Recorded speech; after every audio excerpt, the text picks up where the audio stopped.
Hi, welcome to Maritime Matters. My name is Captain Morgan DeWicki. I am absolutely honored to have with me today the wonderful Captain Aunofo. Captain Aunofo is the first commercially licensed female captain in Polynesia, which is an incredible feat. She is the star of the Ocean Knows No Borders documentary, which was produced by the Northeast Maritime Institute Foundation. The documentary highlights Aunofo's rise in the swimming with the whales industry and how she pioneered it in Tonga. It's an absolute pleasure to have you. Good to see you. Happy belated Mother's Day. And let's get started. So, Peter Morgan, I'm so honored too to finally, this is a great time to talk about very successful, very good points about what I've been doing and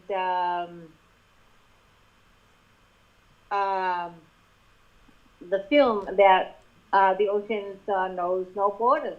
And then I think it's a very great film that was produced by Northeast Maritime. And you all in my heart, because that's where the thing was started to be lighted more than before.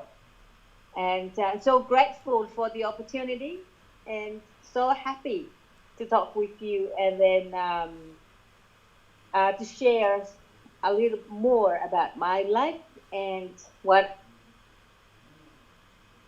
as well as a captain, as a female captain. And I'm so happy and so proud about to be the first female captain, and as well in the whole of Kingdom of Tonga. So thankful. Great. So perhaps you want to start by telling us about how you started working in the swimming with the whales industry, and tell us about your father and the differences between interacting with the whales during his life versus your life, and how it's more turned into an ecotourism thing in Tonga. Well, I grew up in a time of whaling, so that the time that people are killing whales for food, and I knew that my dad was involving with that's practicing, and I saw that whales to our very close to our house, and he took me down to see that. When I saw it, it was so huge, and then I still remember that, but it was a long time ago. It was in the 70s. So the 70s where we stopped the back then. I wasn't interested in the sea and also the whale, because I was afraid. But we used to go from my village to Neafu, that's the capital of our island, for school. The boat passed, whales blow everywhere. Everybody was crying when we seeing the whales blowing, and remembering our grandparents and people talking about, the whales are dangerous. They can kill people. Because we have no idea. And it's very big. They are huge. Imagine seeing them in the water like the girls saw that. And ourselves in a little, when we're still young. That's the toughest time when we're crossing main town to school, seeing them on the way. And from there, my father, he raised 9 children. I am from 9 children. It's a big family compared to the world. And I had 5 brothers and 4 sisters. And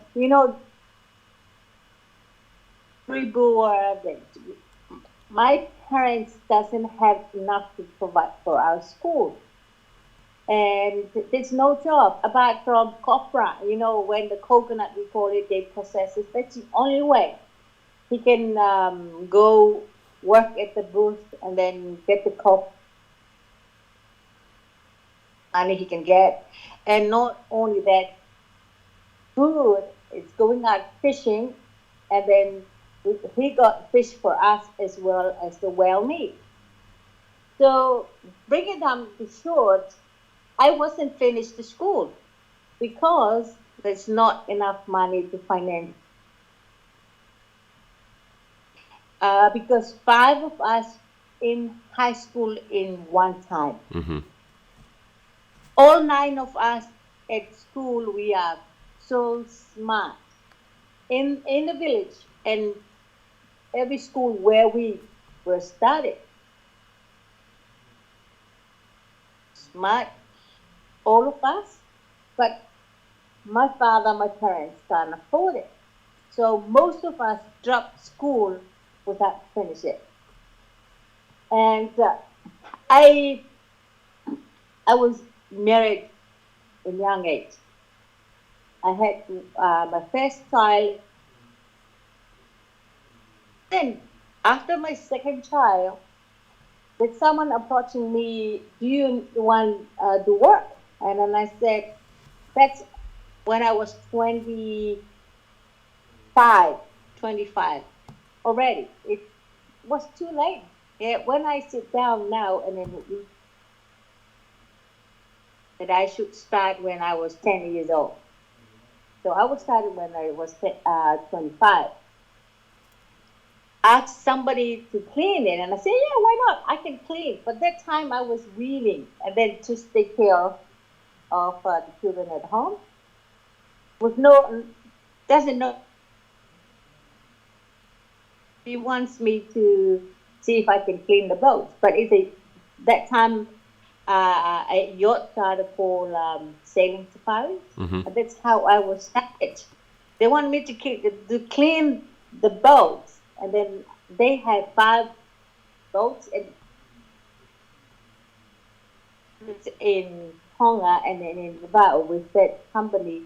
And that's the one I was training and I was learning about it. And at the same time, they're running yacht charter as well. They do whale watching. Mm-hmm. This is from the 90s.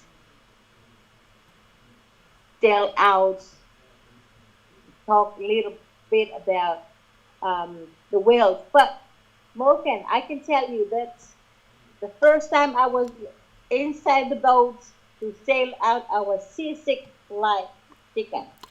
Really bad seasick. I was seasick. Was on the catamaran. We left the dock. I would lay down. But because they really want me to go out there, the only things I was survive every day when we're sailing out for a month is chocolate.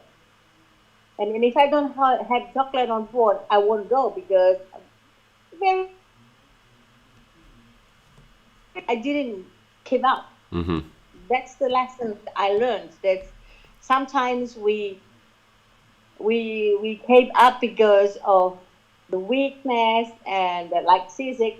I didn't. I keep going for a whole month, and then after all, I'm fine. Mm-hmm. But the first time they showed me, I think from my successful in Maritimes, it was started from there because the people who own the business, who they are the one who, if without them, I had known nothing. I don't know anything about the boats, but because they saw me in me, I can do the job. Mm-hmm. By the first time they show me, this is how you do it, and you bring the boat. Every time I do it, I do it perfectly. But motorboat, I was starting with motorboat, but the sailing boat is a little bit hard. So I remember that John Boy, he was one of my the boss. There are two of them, John Boy and Ongo. There's a little dinghy there. They call it Red Kumala. There's a little dinghy, sailing dinghy, and he said, "Get inside. There is a little sale there, and I said, yeah, I have no idea what he's mean. When I got in, excuse me, he pushed the boat away. And afraid because I never been on and I don't know how to sail. He pushed and then the wind got my sail and then took me all the way to the other side. And it was crazy, the scariest time in my life because I had no idea how to use the sail. I didn't know what to do, but it's a little bit far from the dock. That's how I try to touch it and said nobody will come and catch me. Even they all sit there and watch me. So I figure it out how touch the sail and then makes sense. I come back to straight to the dock because it's a straight up. Mm-hmm. I started moving around and there was a tall ship. And then they said, hey, come on. So I pull in. First time. Figure out how to move everywhere. And then we have big party. And so the task come, they didn't see the red sail because they thought, where is Aunofo? So they came. The red sail was parked very close alongside the horse. And they found me. And then, but lately, Wales was here already. I know Wales was coming. We have no idea, and I don't know for how long, for decades, long, thousand years ago. And what knows that is good for tourism. The 70s, that's the time that's no more killing the whales. Mm-hmm. We start watching, and at the same time, was trying to introduce. But my first time going into swim with the whales, Morgan, I can tell you, I swam faster backward than forward. And the family, we have a family from America, they always come back and sail with us. They are the one who filmed. They got on film. And then I said, please don't. When I saw the girls and your dad in the water for the first time, they're very strong. And I said, oh my God, if you see me, you will laugh for a whole week. Well, they had you supporting them. Hey? They had you supporting them.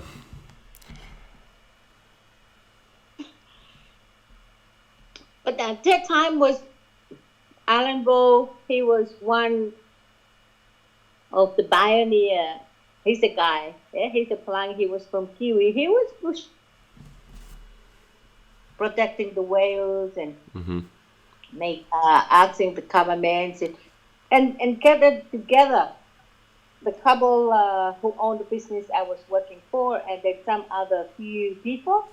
Because in that time, the first time to get a license, we are one of those 4. And not many people doing it. Mm-hmm. It's only 4. From that 4, jump up to 22 last year. Was a big jump. Mm-hmm. And then it's not good. The way I look at it. To save them, then kill them. Mm-hmm. In the other way. But swimming with them, that is a big income revenue for Tonga when no killing but swimming. Mm-hmm. It's so popular, but at the same time we have to be careful about not only for money as activities, but we need to protect the whales as well. Right. They have their own rights. We have our own rights, but we are so lucky. Tonga, because I saw how many people from all over the world they flew here only for the wealth because they don't have it, and that's we need to protect it, save them for the long term, and then for the future generations. Right. And yeah, that's how as a cleaner, and then we pay a little bit of money, and I saw there's a chef. They hire a chef to be on board to cook. More money, and I was asking to be a chef, and they say yeah, to cooking school. So I clean. I got on go on China for to be a cook, get a little more money, and when I'm on board to be a cook, I recognize I don't do things they're supposed to do. There's a captain there to do. And from there, I said, I want to be a captain. I don't want anybody to tell me what to do because I can see they did it wrong the way I knew it. When I say something, I said, no, you're a cook. You go do the dishes. This is what you do. This is my role. And that's why I push myself. That's how I make it. Because the best things I think I knew that I don't jump step. I go from step to step to step, and that's why I was successful. If I jump from here to here, really missed, and that I don't think I will make it to the top. But it was strong, and behind that, thinking of what I can do to help my sibling, my parents, my future, because I wasn't complete the whole education. Right. And my every time I saw my dad work so hard but not enough because the level of it's pretty tough. Technology here it's very good this time, but not long time ago. And then I always call my dad is a hero because he managed to look after all of us, not educate, but he was make sure there is always food for everybody. The rest he don't care, but he doesn't want us to look that we are starving, that we are not hungry. And lately, like my mom passed away last year with unexpected, and it's a pretty sad. But I'm so thankful for my parents. Was so supportive because my mom was the one who was supporting me very strong. She was the one who was do the talking. My dad was a very quiet person, and then I understand how he feels. But my mom always talking, and she was the one who looked after my children when I start sailing. Tell us about sailing on a traditional vaca and sailing around with an all-female crew. And I think some of your stories from that are truly incredible. And you are really a part of the Polynesian voyaging heritage, celestial navigating, and using all the traditional methods to navigate around. And if you could tell us a little bit about that, that would be great. Yeah. I will. There's one thing I want to add on, Morgan. In my time dealing with whales, I was a guide, and from a guide to a skipper. A lot of people, more and many people than when I was on the waka, or I call it waka. Every time people said, "Oh, Aunofo, you got the best job in the world," and I said, "Oh, thank you," but in my mind, it wasn't the best job. Somebody drove boats to the whales as a female, and they always, "Oh, you got the best job," and I say, "Thank you very much." When I was introduced to the vaca, or kalia, how we call it in our language, I can tell you, Mokan, it's way than driving the boats, taking the people out to swim with the whale. Mm-hmm. Because the energy, what is in there, it's so powerful. 2010, that's the first time I was invited to join the one in New Zealand. And that's the first time they said, Aunofo, you want to come to New Zealand? That's from Okeana Foundations to train with the canoe. You know, when they say canoe, again, I thought that's the little one you can battle, right? And then in I was working for is they have big motorboats up to can carry 80 people, 44 foot, and 5 or 6 yachts and speedboats. I drove everything. I sailed. I got on the speedboat. Go. And what is going on? Working on a fast boat, sailing on a modern boats, and they want me to go to New Zealand to train on a canoe. I don't understand it. Canoe? No. So it was a no for the first time they approached me, but they approached me four or and I still question mark and I said, okay, I will go and see what is going on. I flew to New Zealand. First time I stepped on that one, it's something else. I knew how to sail that time, everything. A catamaran, monohouse, motorboat. I knew how to. My experience was very high already, and that's why they approaching me because there was a voyage, the Pacific voyage, but they want Tonga to be in there Mm-hmm. because if Tongan people wasn't on that voyage, that's how they contact me. I threw there, and you know the Wacker, and then the whole ideas of that Wacker and the purpose and message behind that was changed my idea totally. It's one of another all the way to San Francisco. We've been to Galapagos, Salmon Island for the Pacific Festival, and throughout the islands in the Pacific. And it was a really cool things to know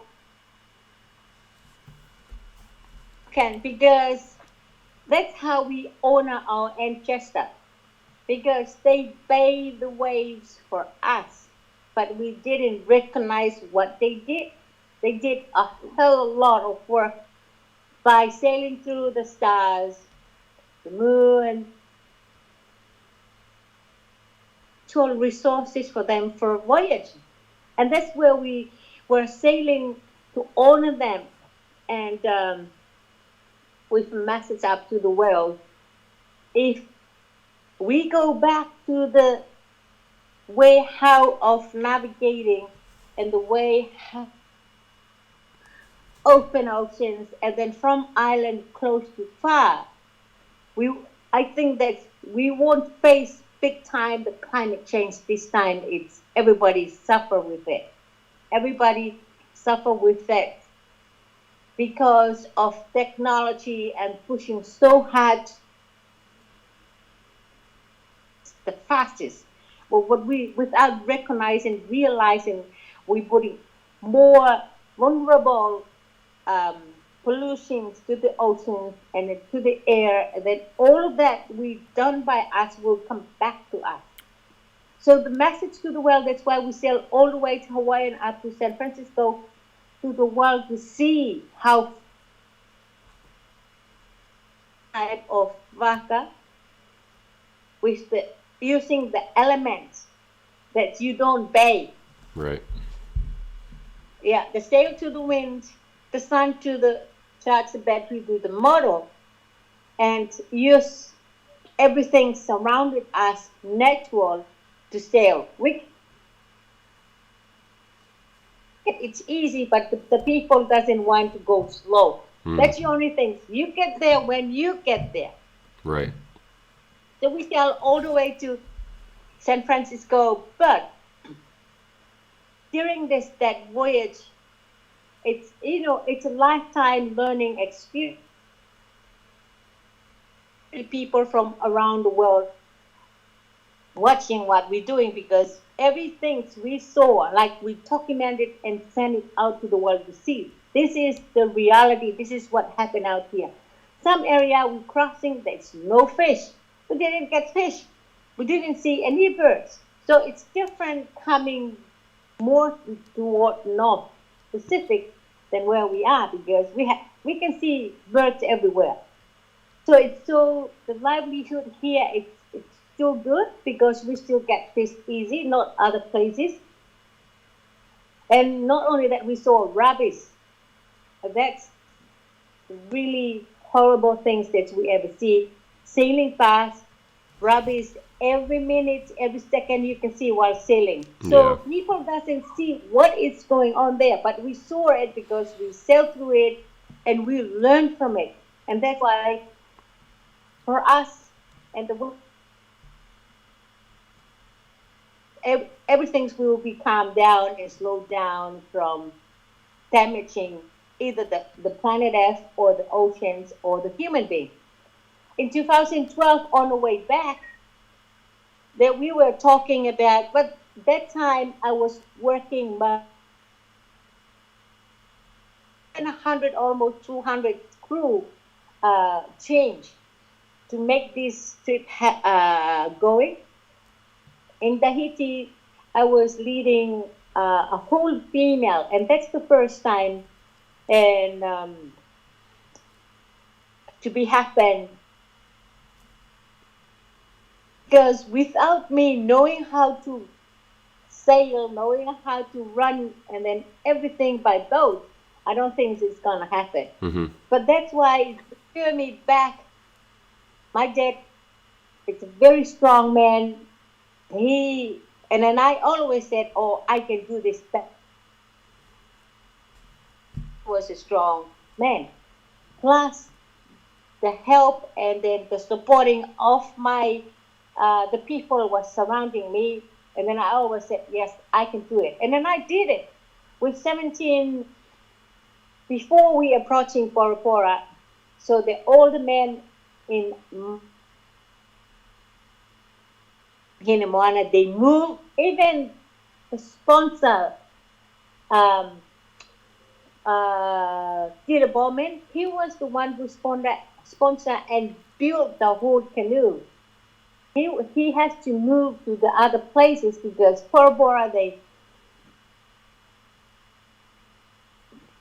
is a lady island. So we all dressed up in on Moana and sail in to the boat. Once we were right there, everybody was jaw dropping. Look at this old lady here who is running everything, but we wearing the kind of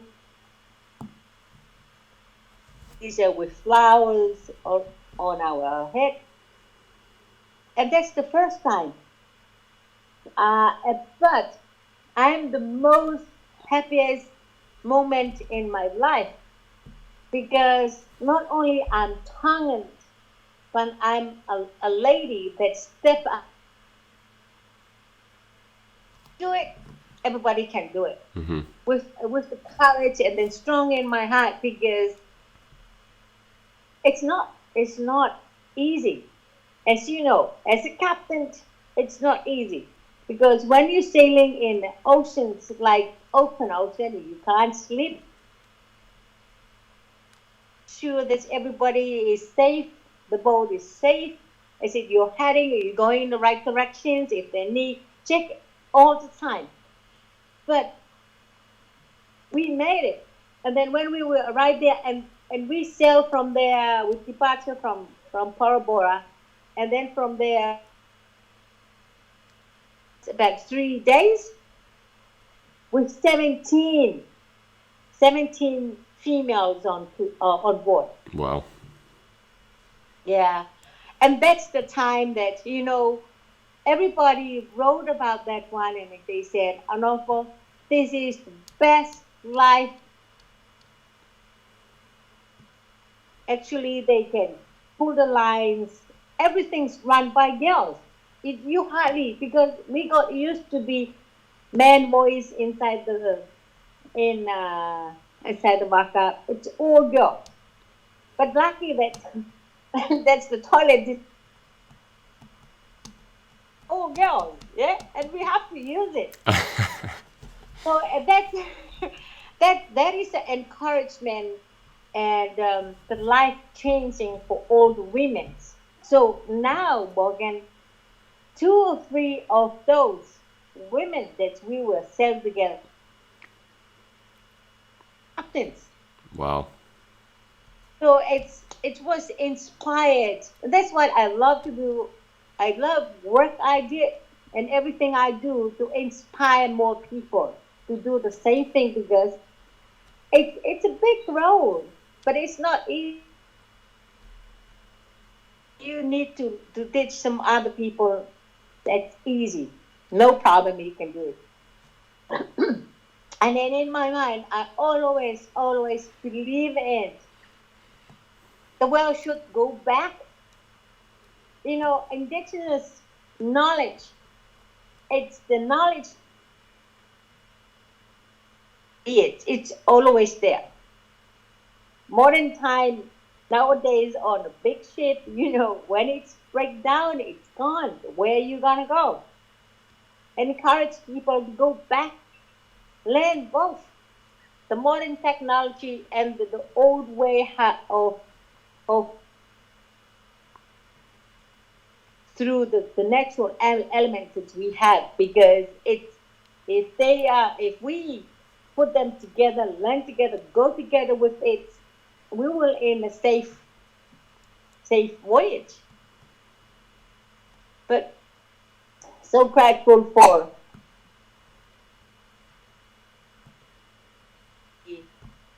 that all the people gave me the trust to do it. Well, And then for Tonga, because I always put the family first, my country first, and the king because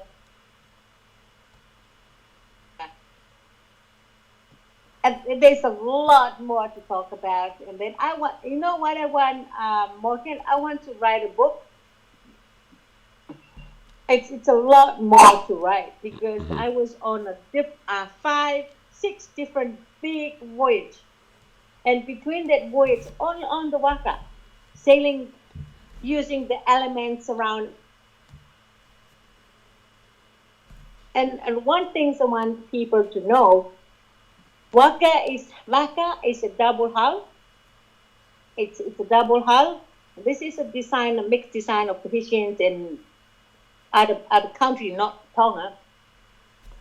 Both hull are equal, the same size, same length, and there is a cross beam connect them together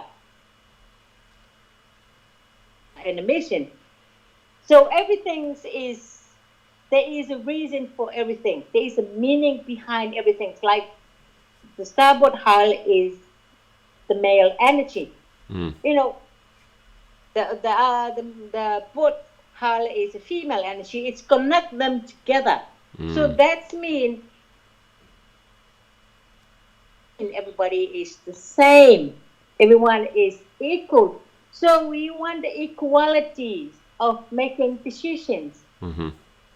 The people working on board, that's the crew, that's their children. So we always think that the canoe itself is the mother. That's the mother as the mother, and us children look after us everywhere we want to go. And inside the Waka, 15 up to 16 or 17 crew, everybody is working together. That's what we miss in every different country and in different boats. Work together. Mm-hmm. On the Waka, even we are from a different nationality, different country, and different culture. But when we step in, the best of my culture, I would take it in and send to the other. Don't hear any sad story or grumpy. No, what you hear is laughing, singing, playing ukulele or guitar. And it's a long-term voyage. Mm-hmm. So the longest I was on is a month.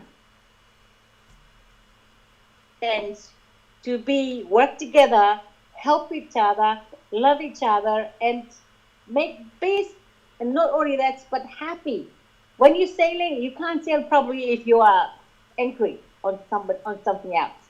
So as you know that, so it's a beautiful thing. Very lucky to be on that voyage to understand the big difference of the modern boats and the traditional waka. They are a big different, but the idea should be applied the same. But people never been on. Do they get on to see it? Because so many people heard about it and they came. When they step on, the feelings in that is different. Right. Because we felt that our ancestor is always there, and that's how they were started. Mm-hmm.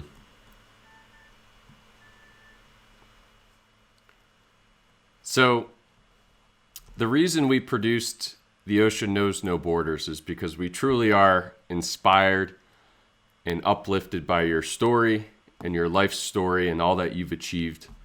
And in my opinion, something that was truly incredible that happened to you was you got to speak at the UN last year. And I think that was probably a truly proud moment for you. And would you like to tell us a little bit about that experience and getting to go to the UN and getting to speak and tell your story to more people? Oh, thank you, Morgan. It's a fit, but the United Nations, I understand. That's what you mean, right? I think that's the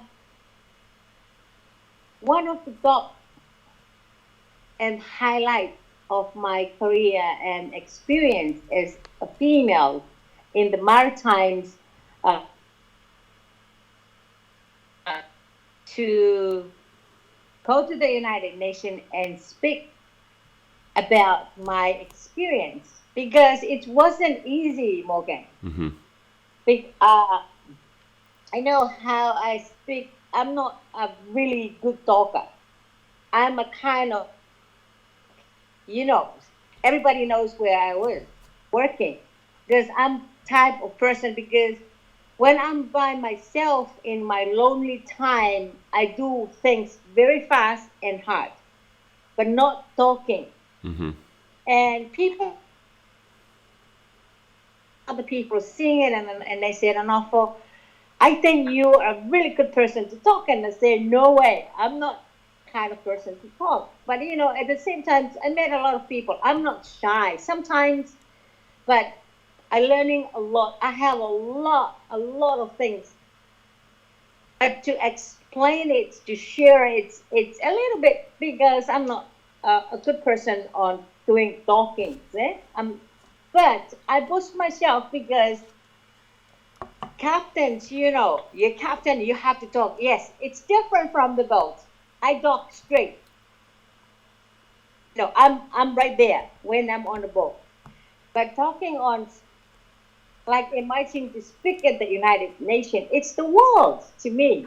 And you talk to a professional, very high rank people and very intelligent people.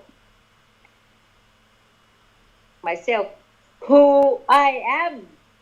There's a lot of people in the Maritimes, like female, they should be there. But they said, no, you're unique of what you're doing from other people. You're on the Waka because I was the first captain on those Waka. And from here, from Tonga, I was the first captain as well for the whole of the kingdom, and the first female driving boats, taking people out for whale watching as a captain, skipper. From there, and sailing on voyage, and then leading the whole female, and coming to the Northeast Maritime and completed my license as a ship license. It's a very high achievement for me and our little kingdom. Well, I was the first time I was there because in the Explorer Club the first time, and then the second time I was Jeremy McCain was invited me to do another panel inside the United Nations headquarters before my speech. Lots of people, they were waiting for me to hear what I'm going to say. But you know, Morgan, I wrote everything down. Everything down, I wrote it. But because I'm not, when I was up there, I didn't read anything. It's so crazy. I didn't read anything through the paper. Looking at the people, it's normal to me. But sometimes I wrote things and then waste time of writing. And when I'm speaking, I believe that's coming from the heart. It's the best things of delivering a message because it touches people. Sharing my experience at the United Nations, a lot of people after the message my deliver my to me, and we talk, and then I met a lot of people there. But the craziest things, because I'm from the little island, I was the only one from the South Pacific there, and the lady from Tahiti. We knew each other. I knew her, and it's that moment couldn't explain it how happy, it was. My heart was pounding because I'm a little nervous at the same time. What I'm going to tell to these people because I have hundreds of stories. I have 9 minutes, yeah, and you know I just say whatever. It's regarding the theme of that conference. It's about the ocean and gender because we were there. That's what we're doing on the water. Equality, respecting people, and then that's how I mentioned before. I was so successful because every move I did, it's always supporting me. Like when I was there, you guys are supporting me 100 plus times, and it's good. So that's the lifetime's experience to speak at the United Nations to share my stories, and that a lot more people like contact me about other different things. In my mind, Morgan, I always love people Hmm. what they going to do to be successful, like supporting them, because different captains, some people I knew before, they doesn't want to share the knowledge. They doesn't want to share what they have because higher than him, a little higher than her. I'm not that kind of person. I love to share as much as I can for people they want to learn from me, and the knowledge I have it's so unique. But we want more females Mm. to do work because there is a best. It's really best for female and male to work together because it will build stronger foundation, stronger works, all work and then work together to any code we always success if we go together, work together, and support each other instead of fighting back. And I'm so grateful for the opportunity at the United Nations because Jeremy McCain was the, was put my names on, and how many people, and I was picked. So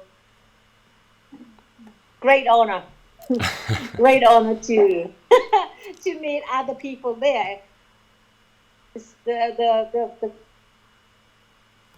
because coming from the little island, when I was there, inside there, it was amazed how I knew people, and then I met them already from a little thought. Imagine from when we met a lot of people, like Sylvia L. Mm-hmm. She's I always inspired by her work, Mm-hmm. and then to meet her again at the United Nations. That's my fourth time. I met her in Hawaii, and I was there with her. She was on board. I was captain. I was sailing with her, and in Monterey, in New Zealand, and then United Nations. People saw me have a photo with her, and then, oh, you're so lucky. Fly back, but just put it aside. That's my fourth time. Pausafina and other people, we communicate, but we never see each other. So that's a good thing of knowing high level people, but learn from them. Mm-hmm. And it's unbelievable. It's an unbelievable experience. Well, I'm going to let you go. I'm going to let you get your kids ready for school. But this has been an absolute pleasure. You truly exemplify strength and courage, and can't thank you enough for sharing your stories with more people. And we're going to continue sharing your stories and all your achievements. For those of you listening, if you have not seen it already, The Ocean Knows No Borders is available for free on YouTube through the Northeast Maritime Institute page. The documentary highlights Aunofo life, the swimming with the whales industry, and all her achievements in breaking glass ceilings. So I encourage you to go watch that. And Aunofo, thank you so much. Malo Pito. Malo Pito, Morgan, thank you very much for sharing stuff. You know, I have a lot of story to tell, but we will do this again. That's plenty of time to share more stories. Yeah, no problem at all. And send my love to all the staff of the Northeast Maritime School. Will do. Myself and my girls were talking about the school and the staff, how lovely and everything. They love it. So have a great day, Morgan. You too. Hugs and kisses to everyone. To everyone.